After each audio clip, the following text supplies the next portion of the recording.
balita. Lingapin kami tuwina, iligtas kami sa dusa. Alleluia, Alleluia,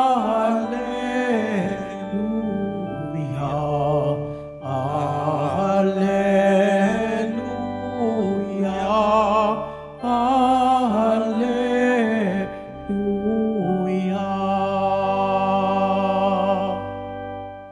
Sumainyo ang Panginoon. At sumayor. Ang mabuting balita ng Panginoon ayon kay San Mateo. Papuri sa iyo, Panginoon. Noong panahong iyon, sinabi ni Jesus sa kaniyang mga alagad, ang pagdating ng anak ng tao ay matutulad sa pagdating ng baha noong panahon ni Noe. Noon, ang mga tao'y nagsisikain, nagsisiinom at nag-aasawa hanggang sa araw na pumasok sa daong si Noe. Dumating ang baha nang hindi namamalayan at tinangay silang lahat. Gayon din ang mangyayari sa pagdating ng anak ng tao. Sa panahong iyon, may dalawang lalaking gumagawa sa bukid. Kukunin ang isa at iiwan ang isa. May dalawang babaeng magkasamang gumigiling.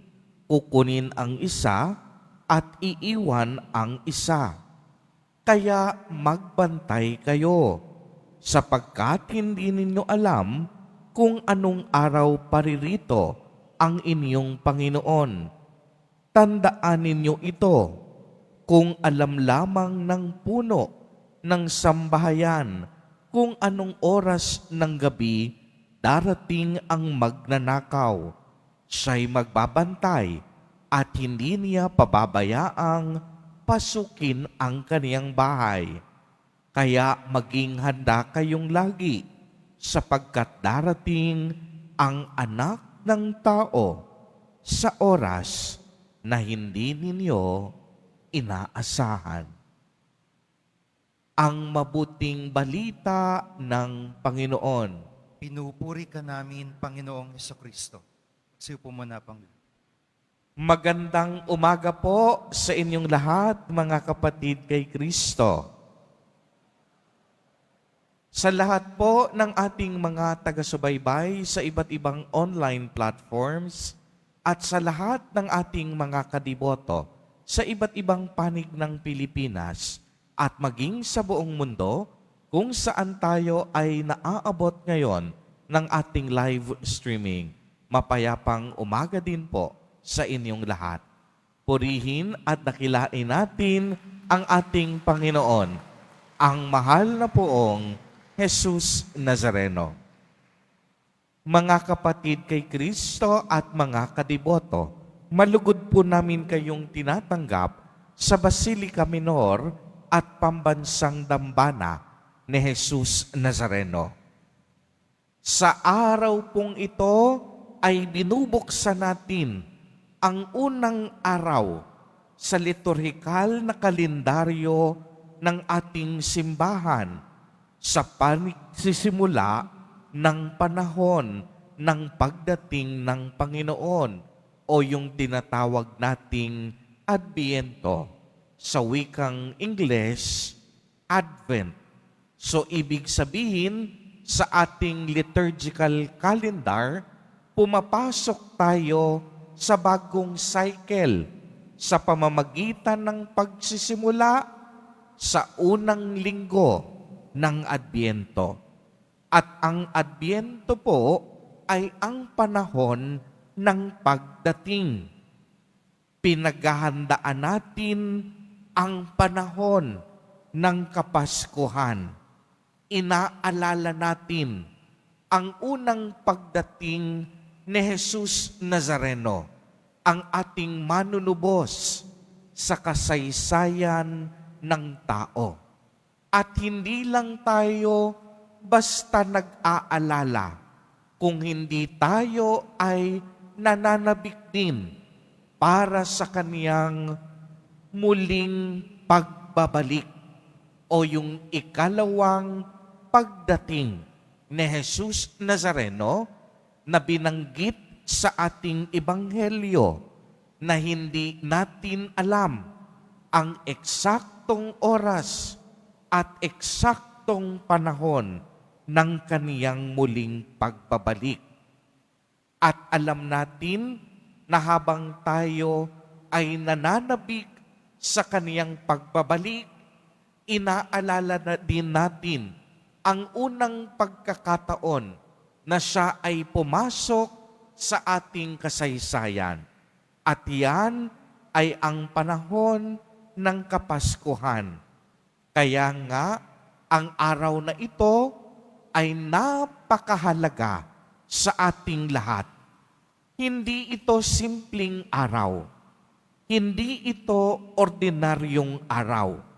Ito ay isang napakagandang kaloob ng Diyos sa sanlibutan, kung saan isinilang ang ating manunubos upang bigyang liwanag ang ating madilim na kasaysayan. Mahigit pong 2,000 taon na ang nakalilipas. Isinilang si Jesus sa sabsaban ng Bethlehem. From the very beginning, Jesus chose a lifestyle of simplicity, detachment, and self-denial. Pinatunayan ng Diyos na hindi siya takot na maging maliit. Hindi siya takot na hanapin ang bawat isa sa atin. Hindi siya takot na makipamuhay sa atin. Hindi siya takot na maging kaisa natin liban sa kasalanan. Di naman ng Diyos ang lahat ng ating nararamdaman. Nakiisa siya sa ating paghihirap at abang kalagayan. Sinamahan niya tayo sa bawat unos at pagsubok ng buhay. Hindi natakot ang Diyos kahit siya ay saktan at kutyain ng tao. Hindi siya natakot noong siya'y putungan ng koronang tinik, dinuraan, niyurakan ng mga tao. Lahat ng ito, tiniis ng Diyos at kaya niyang tiisin dahil siya ay naging isang tunay na tagapagligtas. Emmanuel, na ang ibig sabihin, kasama natin ang Diyos. Kapiling natin ang Diyos. Hindi siya malayo sa atin. Kakampi natin siya. Katuwang natin siya. Hindi siya isang Diyos na mahirap abutin. Isa siyang Diyos na bumaba para sa atin upang tayo ay saluhin at sagapin. Alam po ninyo, kung tutuusin, hindi ito kailangang gawin ng Diyos dahil nasa Kanya na ang lahat. Ang Diyos ang lumikha ng sanlibutan. Ibig sabihin, siya ang may-ari ng lahat ng bagay. Siya ay makapangyarihan. Siya ay punong-puno ng karunungan. Magagawa niya ang lahat ng kaniyang ibig at naisin. Sa kabila ng ating kasalanan, pagkukulang at pagiging mataas, hindi nangibabaw sa Kaniya ang puot at galit. Subalit sa lahat ng ito, ang naghari pa rin sa Diyos ang kaniyang awa at pag-ibig. Hindi kapurasahan ang naging hatol sa atin. Hinangad niyang mailigtas tayong lahat sa pamamagitan ng sugat at dugo ng kaniyang anak na si Jesus Nazareno. At ito ay magaganap sa pagsilang ni Jesus sa sabsaban. Ang planong kaligtasan ng Diyos nagsimula nang si Jesus pumasok mismo sa ating kasaysayan.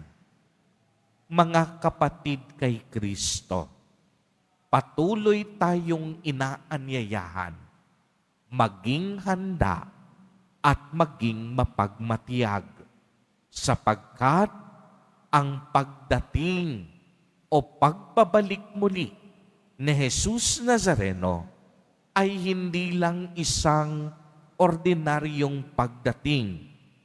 Dumating siya sa ating nakaraan noong siya ay pumasok sa ating kasaysayan, noong siya ay isinilang sa mundo, at muli siyang magbabalik sa wakas ng panahon.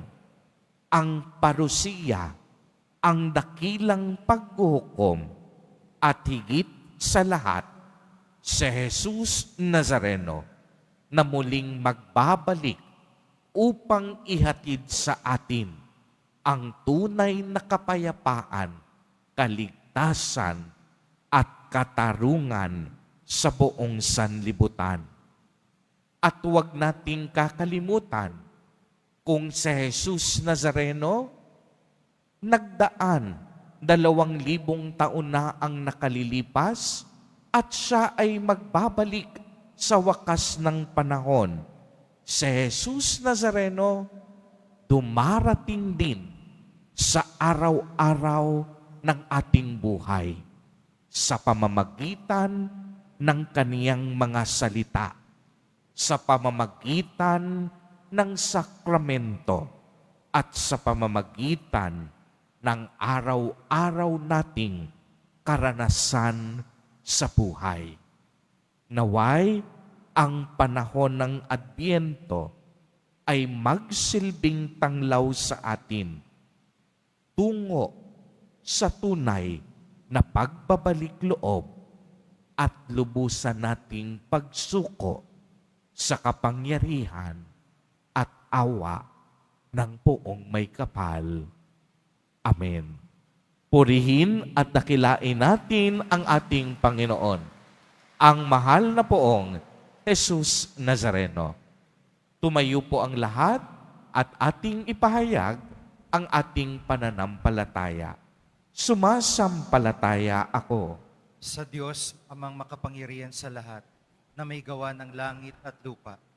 Sumasampalataya ako kay Kristo, isang anak ng Diyos, Panginoon nating lahat. Nagkatawang tao siya, lalang ng Espiritu Santo, ipinanganak ni Santa Mariang Birhen, pinagpakasakit ni Poncio Pilato, ipinako sa krus, namatay, inilibing, nanaog sa kinaroroonan ng mga yumao. Nang may 3 araw na buhay na maguli, umakyat sa langit, naluluklok sa kanan ng Diyos amang makapangyarihan sa lahat. Doon magmumula ang paririto at huhukom sa nangabubuhay at nangamatay na tao. Sumasampalataya naman ako sa Diyos Espiritu Santo, sa banal na simbahang katolika, sa kasamahan ng mga banal, sa kapatawaran ng mga kasalanan, sa pagkabuhay na muli ng nangamatay na